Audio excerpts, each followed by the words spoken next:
By the late 60s, luxury coupes were everywhere. Ford had the Thunderbird, Pontiac had the Grand Prix, and sales were booming. But Chevy? They had nothing in the fight. Their lineup was strong, but they were missing that sleek, high-end coupe that could compete. Profits were slipping, market share was shrinking, and they needed a solution. Fast. That's where John Z. DeLorean came in. Fresh from Pontiac, he had a plan. The idea: take the A-body platform, stretch it a little, and design a car that looked expensive, but stayed within reach of the average buyer. The styling took inspiration from Bill Mitchell's 1967 Cadillac Eldorado, giving it an upscale presence without the Cadillac price tag. Internally, the project was codenamed the Concourse, but the world would soon know it as the Chevrolet Monte Carlo. By 1969, the final design was nearly set, but Chevy hesitated. There was talk of a four-door version, and even a convertible, but budgets were tight. With millions already invested in a Corvair replacement, a redesigned Camaro and other key models, they had to focus. In the end, they went all in on a two-door hard-top coupe, a decision that would prove to be the right one. When the Monte Carlo hit showrooms in 1970, it made an instant impact. It shared rear C-pillars and window panels with the Grand Prix, but everything else was distinct, sleek, well-proportioned, and free from the awkward styling choices of some rivals.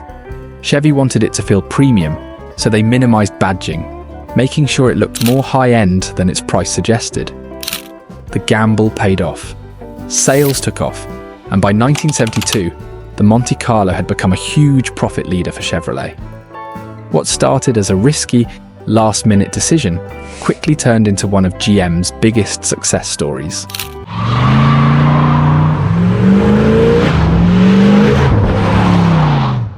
By 1973, the Monte Carlo got a major redesign to set it apart from the Chevelle Malibu. Chevy gave it a longer hood, sharper fender curves, and upright pillars. But the standout feature was the opera window, a small, fixed rear quarter window paired with a vinyl top for a limousine-like look. Inspired by Cadillac's Eldorado, it reinforced the Monte Carlo's upscale image. The front end became more dramatic, with hood creases extending into the grille and fenders that bulged outward, making them feel almost separate. The once subtle design was now bold and heavy-handed, a stark contrast to the original's elegance. John DeLorean approved the look instantly, but critics weren't convinced. Car and Driver mocked it as Baroque, calling the styling excessive. Chevy doubled down, marketing the Monte Carlo as having Mercedes-like handling. DeLorean, inspired by the Mercedes 300 series, even tweaked the suspension for a European feel. New features included swivel bucket seats that rotated 90 degrees for easy entry, along with European-style controls. Meanwhile, performance options shrunk. The SS package was gone, and the 454 big block V8 was dropped due to low demand. 350 and 400 V8s remained, still delivering solid power despite rising emissions restrictions. But buyers weren't after speed. They wanted comfort and luxury. Plush seats, 8-track players, vinyl tops and upscale trim became the real selling points. Love it or hate it, the Monte Carlo stood out, and that's exactly what Chevy wanted. Even as performance declined, the Monte Carlo kept selling. By 1976, it had grown larger and heavier, with the 454 V8 gone and a weak 305 V8 making just 145 horsepower. Despite this, sales remained strong. In 1977, GM's Project 77 downsized the Monte Carlo, cutting 10 inches and 600 pounds by 1978. Styling suffered.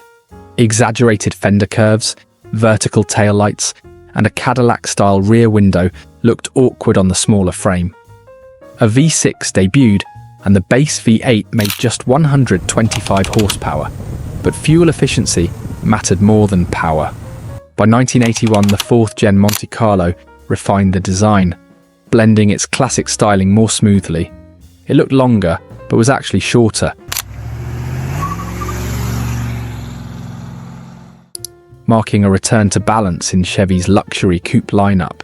By the 80s, the Monte Carlo refined its design. Sharper haunches, a bold grille, and vertical headlights.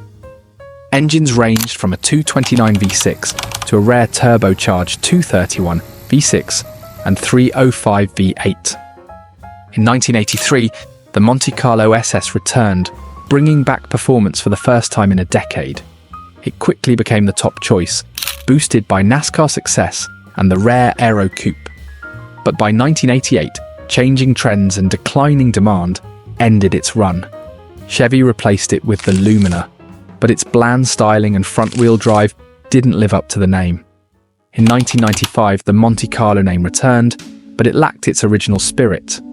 Chevy slowly reintroduced classic styling, and by 2000, a supercharged SS with 240 horsepower arrived, followed by a 300 horsepower V8 in 2006, the first V8 Monte in nearly 20 years.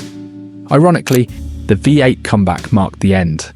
With shrinking sales, Chevy discontinued the Monte Carlo in 2007. Though it's never been revived, fans still hope for a true two-door Chevy comeback. And that's the story of the Chevrolet Monte Carlo, a legend of luxury, performance, and racing history. If you enjoyed this and want more deep dives into iconic cars, your support means the world. Every like, comment, and subscription fuels more content like this. So stick around for more automotive history and nostalgia.